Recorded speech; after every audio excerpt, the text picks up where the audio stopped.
Now, and in this episode of Dumb Criminal, ladies and gentlemen, me introduce you to DC Succubus, and its name is... Now I'll explain what the mindset makeup is of a DC Succubus. The DC Succubus has a mindset sort of like a serial killer. You see, it doesn't have a conscience, and without a conscience, it also doesn't have empathy at all. Many DC succubuses have sadistic traits and qualities, especially towards the crimes of which they commit and their victims. Now, that's about it in comparison to, say, serial killers, because it's actually the opposite of a serial killer in the way in which it acts within the environment. What I mean by that is, a serial killer's hunting grounds are outside of its home. Everyone is a potential victim. Everyone outside of their whānau is a potential victim. The succubus, the DC succubus, operates the opposite of that. The succubus will infect and then kill the whānau and members of the whānau only. So its potential victims are anyone in the family, in the whānau. A succubus finds its victims by hunting for good people that are usually lonely and that have a lot of money or save it. Usually come from whānaus, these come from families of which are good, caring, decent people. Once the DC succubus has infected her host, the succubus will then attack the other members of the whānau, causing such disruptions, creating it so that the whānau decays from within. That's the type of DC succubus that these people are. And now let's get into that backstory.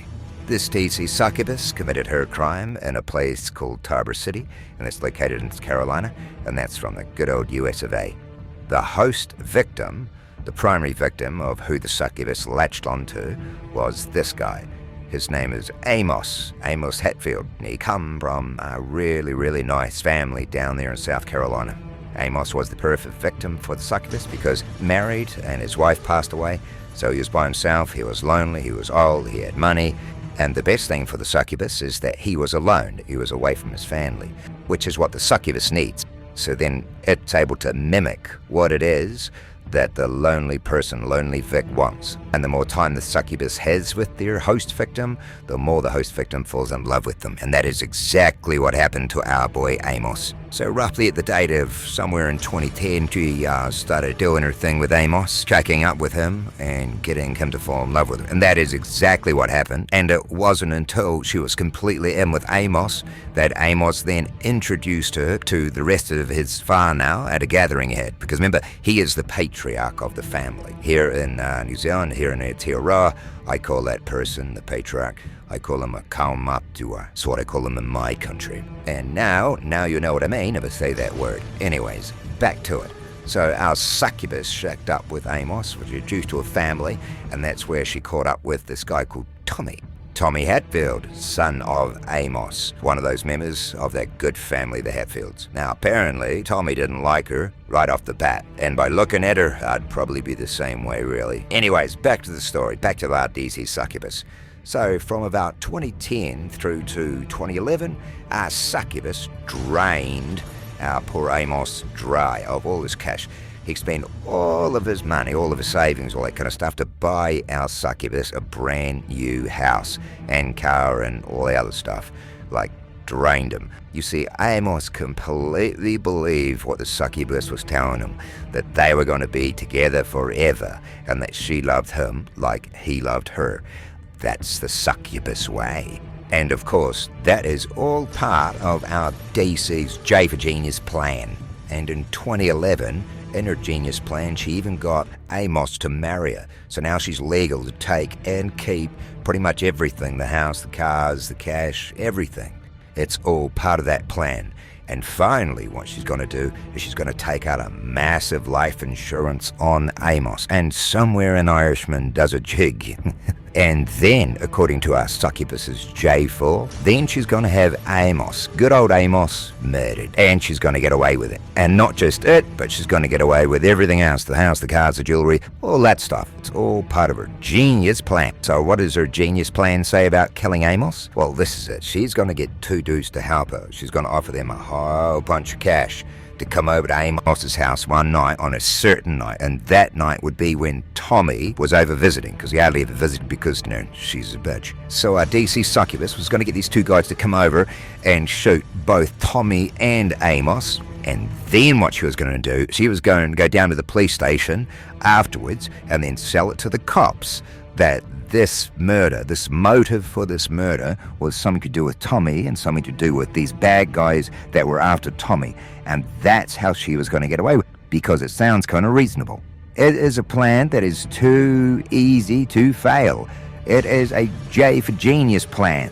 An idiot could have gotten away with this, but she's not an idiot. No, she's not an idiot at all. She's a DC. Remember, she's a DC succubus. She has an episode on this channel, so you know she's gotta be dumb. Real dumb. So now you know the J4 plan that she's just put into action. Now you know the deviousness and the callousness of our DC's succubus. So where are we right now? Well, right now, we're in the cop shop. We're in the cop shop, and she, our succubus, has just been brought in for questioning. This is straight after the crime has been committed. Now, right now, the cops have absolutely no reason to believe that she is anything but a survivor in a horrific crime. A horrific crime. So now let's go watch our succubus sell her story to these cops. Let's go listen. And he said, "You want some ice cream, baby?" So me and him got up to go into the kitchen. And all of a sudden, the side door, the back door just kicked open. And there was these two dudes standing there. And they were big. And they was like, "Get on the ground, get on the ground." And now at this stage, she introduces Tommy. "We got you, Tommy. We got you now." And then I seen the guy hit Amos in the back of the head with a rifle or something. And went. And I just closed my eyes. Oh wait, I just wanted to say that the succubus's voice gives me the shits. Yeah, I just wanted to say that. Tommy, and I was like, stop. And he was like, "I got something for you." And he flipped me over in the middle of the floor. And he right there. And Amos saw it all. Oh, he grabbed me by my hair and he pulled me down the hallway. And then I heard a gunshot. And then I heard another one. And then the other dude was me again. I don't remember nothing. I just blanked out. So she just blacked out. The succubus just blacked out. And that's her story one. That's what she says to the cops. And it kind of does sound believable. So now what happens is the cops hit her up and they try to figure out, how did these bad guys know where Tommy was? And it just so happens, coincidentally, that our DC succubus knows. She says that she bumped into two bad sombreros while she was getting gas, and they were looking for Tommy. For a second, what store was it? It was the store over by Hardee's, right in front of Bojangles and Hardee's. Sunoco, Bojangles, and Hardee's over there in Lower City? Okay. About what time before you got there? Just before I got there, it's about 1:45. About 10:45? Yeah, I was going to get gas. Okay. There were two guys at the store, and they was looking. Now pay attention here, because our supreme idiot starts to get things wrong. These two guys look like? One of them was white. Yeah, one was light skinned. Light skin. Yeah. He wasn't dark, though. While it's still fresh in your mind, I want you to start the white guy first. He was taller than me. He had to be a little 5'9", 5'6". He was a little muscular built. He had short hair. The black guy didn't even talk to me. It was the white guy that was talking. And I left. And I went on to Amos's house. And it had to be about 15, 20 minutes later. That's when they came through the door. They followed you. You're a victim here. They followed you. It's not your fault. Remembering what you were going to say, that the bad guys look like, and forgetting that is bad. So anyways, our DC carries on with the story one, and now she starts pointing the bony finger at Tommy. Tommy spoiled. He was on drugs really, really bad. There was some big-time drug dealers around that area. And they were after Tommy. Why was he afraid of the drug dealers? Because he owed them money. He is a big time down in the projects getting in trouble with those guys a lot. And that was not the first time that they've been to Amos's house about Tommy. His sister can vouch for that. She knows me well. We get along very well. Get on the phone and call Sylvia and ask Sylvia about Tommy. I even said to call the police a couple of times to get him out of the house. Yep, she really tries to hammer down that motive and even pull forward Whanau members to back up her story number one. So far, so good for DC Succubus. But alas, that could only last for so long. Now our cop's going to ask our DC Succubus once again to describe the bad guys. And before she does that, let's take a look at her J for Genius plan and what she's already said. One was white and the other one, I don't know if he was Spanish. What these two guys look like? One of them was Bitch. white. Yeah. The black guy didn't even talk to me. It was the white guy that was talking. And now let's watch story one go to shit. Let's talk about the white dude, the guy you referred to as the white dude. Let's start with him. Him. Now, he was the one who first me. Okay. He hit Amos in the back of the head. The black guy or the white guy? The black guy was a big guy. And he had some dreads on him. That to his shoulders. A big guy with dreads. And the other black guy, he was black. I know he was black. Oh my God, I told you she was a DC. How simple would it have been just to remember that, what the two dudes look like. Oh my God, and it just gets better. Okay, well, this is a little different than you were telling me before. Okay, so you assume these two guys are black. So old Succubus goes back to doing what she does best, and that's mimicking the victim, because the cops still believe that she is. But, oh no, things are about to change, because maybe the J for Genius plan wasn't that good. What happened here is you told them the gas station next to Hardee's. And we went to that gas station next to Hardee's. And we watched the surveillance. And you didn't do this. Oh my God, she's a genius. But wait, it gets better. Remember this? Just before I got there, it's about 1:45. But 10:45? Yeah, I was going to... Well, the old cops rung out the gas station, and guess what? Guess what? The gas station closed. Oh, DC. Fuck, you're an idiot. What imbecile wouldn't have cheated when the gas station closed? And right now, old Succubus is thinking, well, this isn't part of the plan. But wait, because it gets even better. Because we're about to find out what the origin question is. And oh God, DC. Recognize the phone number 910. Would there be some reason missing a password for that photo?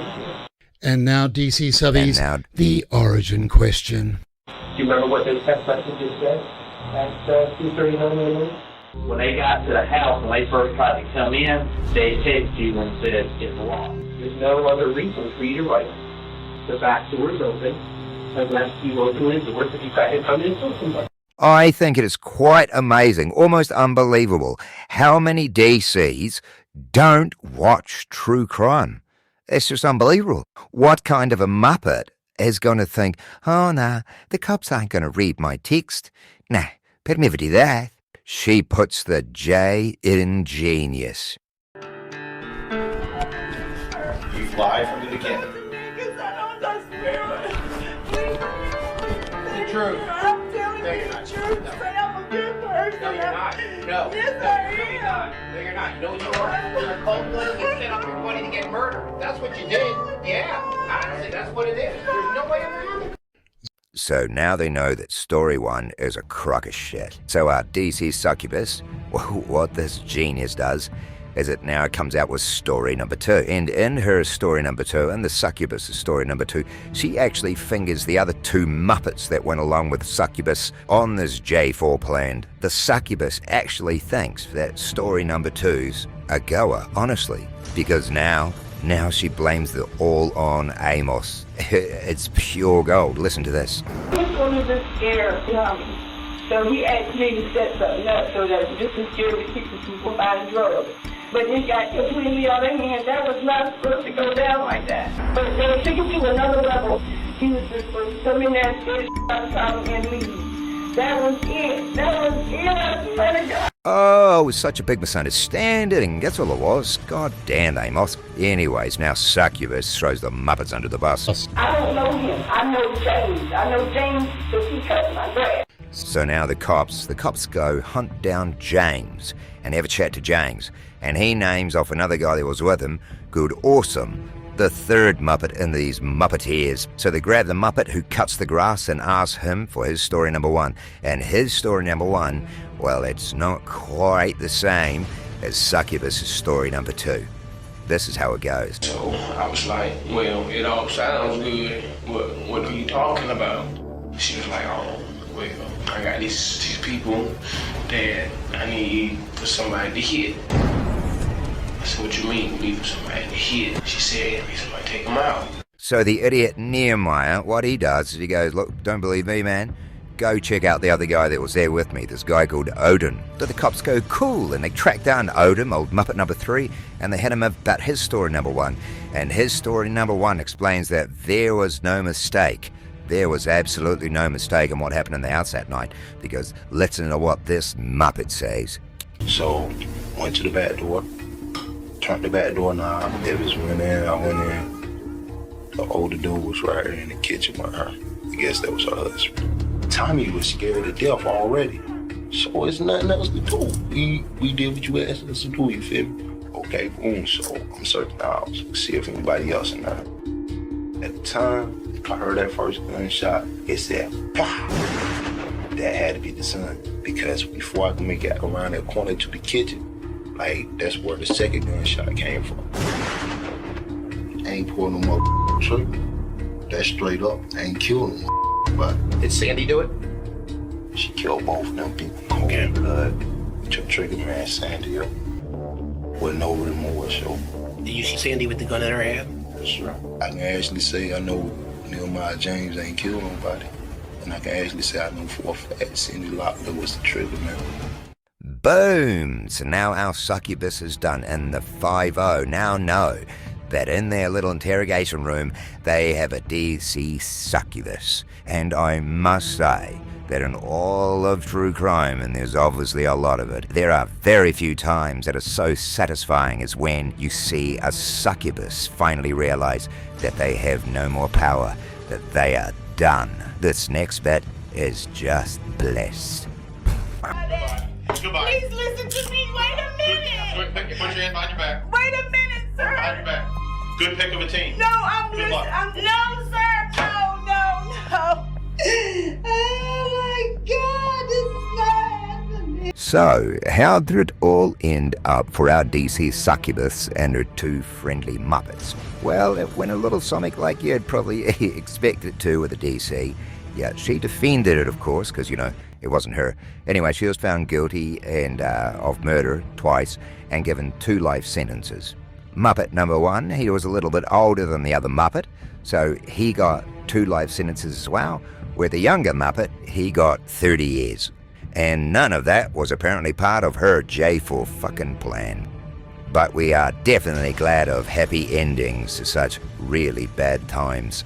Now, so what can we take away from this episode in introducing the DC succubus? And if we are to think of something, I think it should be this. You usually only get one whānau. Like, you usually only ever get one family. And they're yours.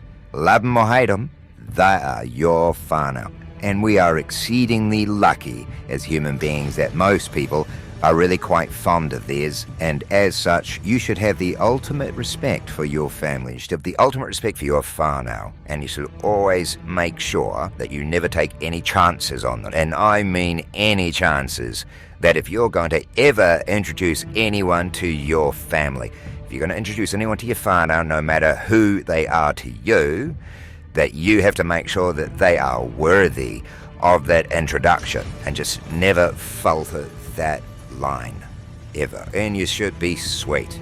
Anyway, that's the lesson I'd take away from it. So anyways, I hope you guys enjoyed this episode of DC and the introduction of the succubus. If you did, could you please leave us a like? And if you've made it this far and you haven't subscribed already, make sure you do. And to everybody else, stay safe, and I'll see you guys next week in the next episode.